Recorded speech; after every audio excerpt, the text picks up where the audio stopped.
आकाशवाणी गोरखपुर से समाचार दर्शन।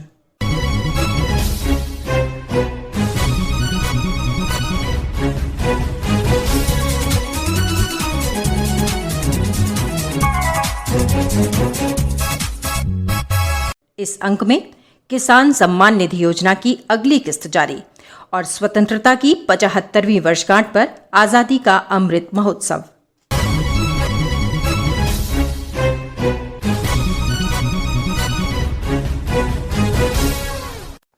प्रधानमंत्री नरेंद्र मोदी ने कल वीडियो कॉन्फ्रेंस के माध्यम से प्रधानमंत्री किसान सम्मान निधि योजना की अगली किस्त जारी की। इसके तहत देश भर के 9 करोड़ 50 लाख लाभार्थी किसान परिवारों के खातों में 19,000 करोड़ रुपए से अधिक की राशि डाली गई।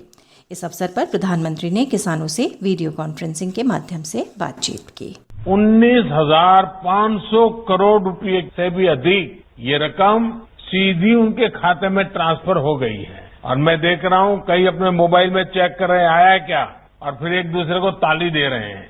आज जब बारिश का मौसम है और बुआई भी जोरों पर है तो ये राशि छोटे किसानों के बहुत काम आएगी। आज 1 लाख करोड़ रुपए के कृषि इंफ्रास्ट्रक्चर फंड को भी 1 साल पूरा हो गया है।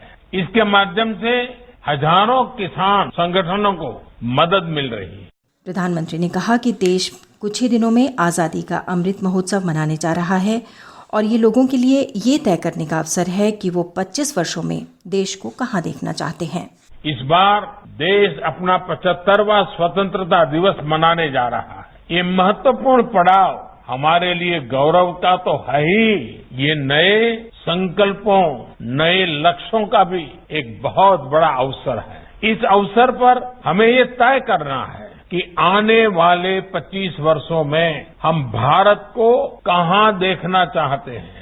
देश जब आजादी के 100 वर्ष पूरा करेगा 2047 में 2047 में, तब भारत की स्थिति क्या होगी ये तय करने में हमारी खेती, हमारे गांव, हमारे किसानों की बहुत बड़ी भूमिका है। ये समय भारत की कृषि को एक ऐसी दिशा देने का है जो नई चुनौतियों का सामना कर सके और नए अवसरों का भरपूर लाभ उठा सके।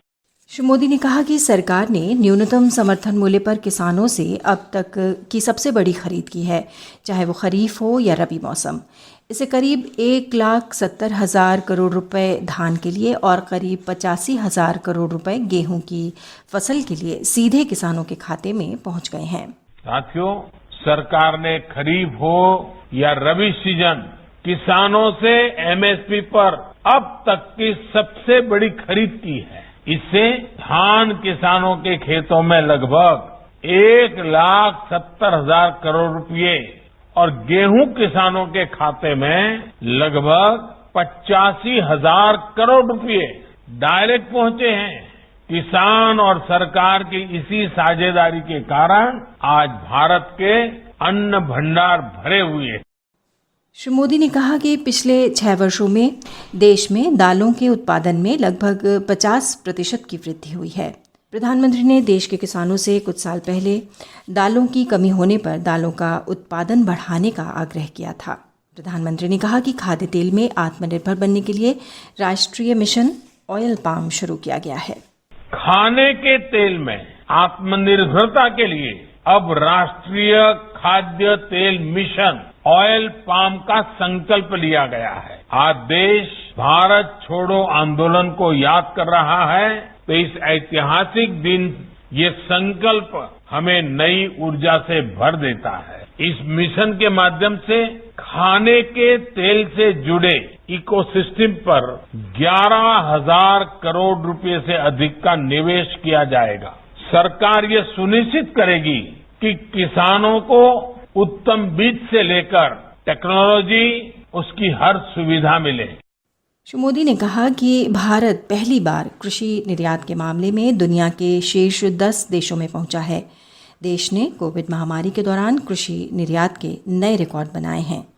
हमने बीते 1.5 वर्ष में कोरोना महामारी के दौरान इसको अनुभव भी किया है। इस कालखंड में देश में ही खान पान की आदतों को लेकर बहुत जागरूकता आई है। मोटे अनाज की, सब्जियों और फलों की, मसालों की, ऑर्गेनिक उत्पादों की डिमांड अब तेजी से बढ़ रही है। इसलिए भारतीय कृषि उसको भी अब इसी बदलती आवश्यकताओं और बदलती मांग के हिसाब से बदलना ही है। श्री मोदी ने ये भी कहा कि देश की कृषि नीतियों में छोटे किसानों को सर्वोच्च प्राथमिकता दी जा रही है। उन्होंने कहा कि पिछले वर्षों में छोटे किसानों को सुविधा और सुरक्षा प्रदान करने के लिए गंभीर प्रयास किए गए हैं। पीएम किसान सम्मान निधि के तहत अब तक किसानों को 1,60,000 करोड़ रुपए दिए जा चुके हैं।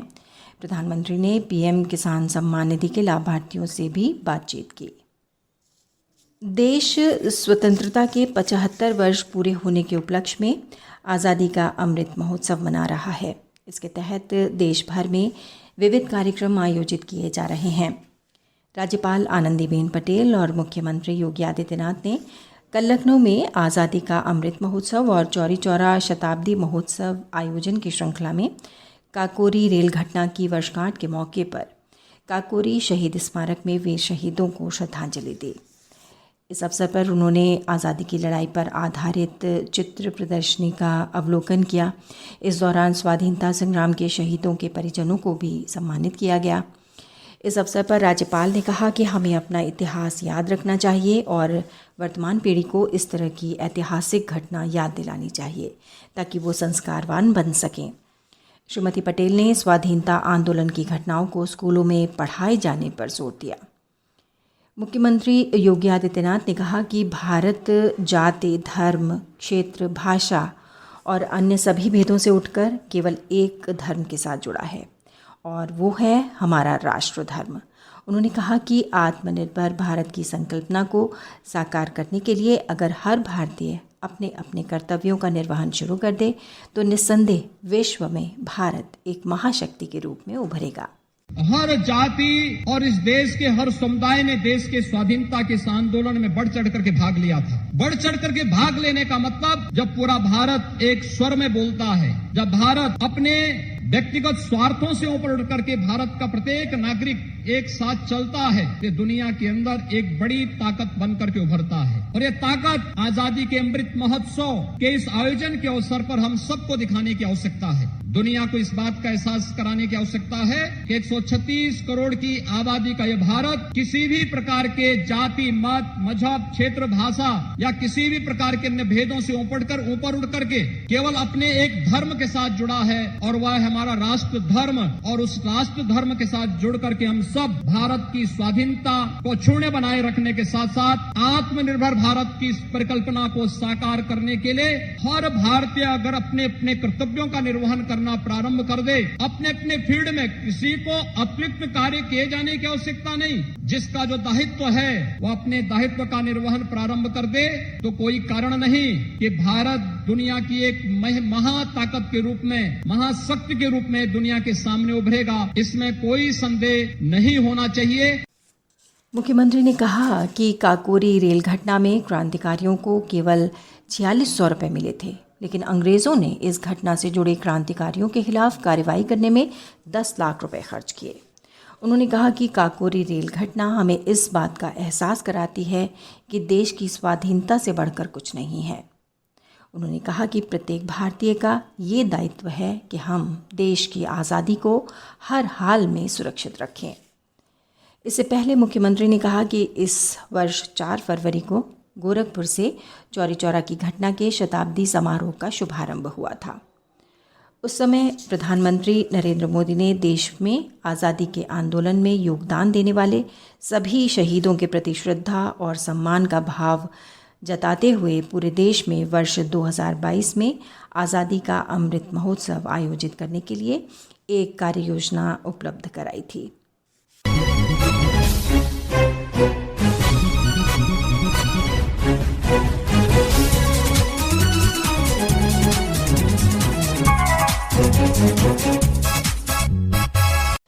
इसी के साथ संपन्न होता है समाचार दर्शन का ये अंक। संपादन आदित्य शुक्ला और वाचन सुकीर्ति अस्थाना।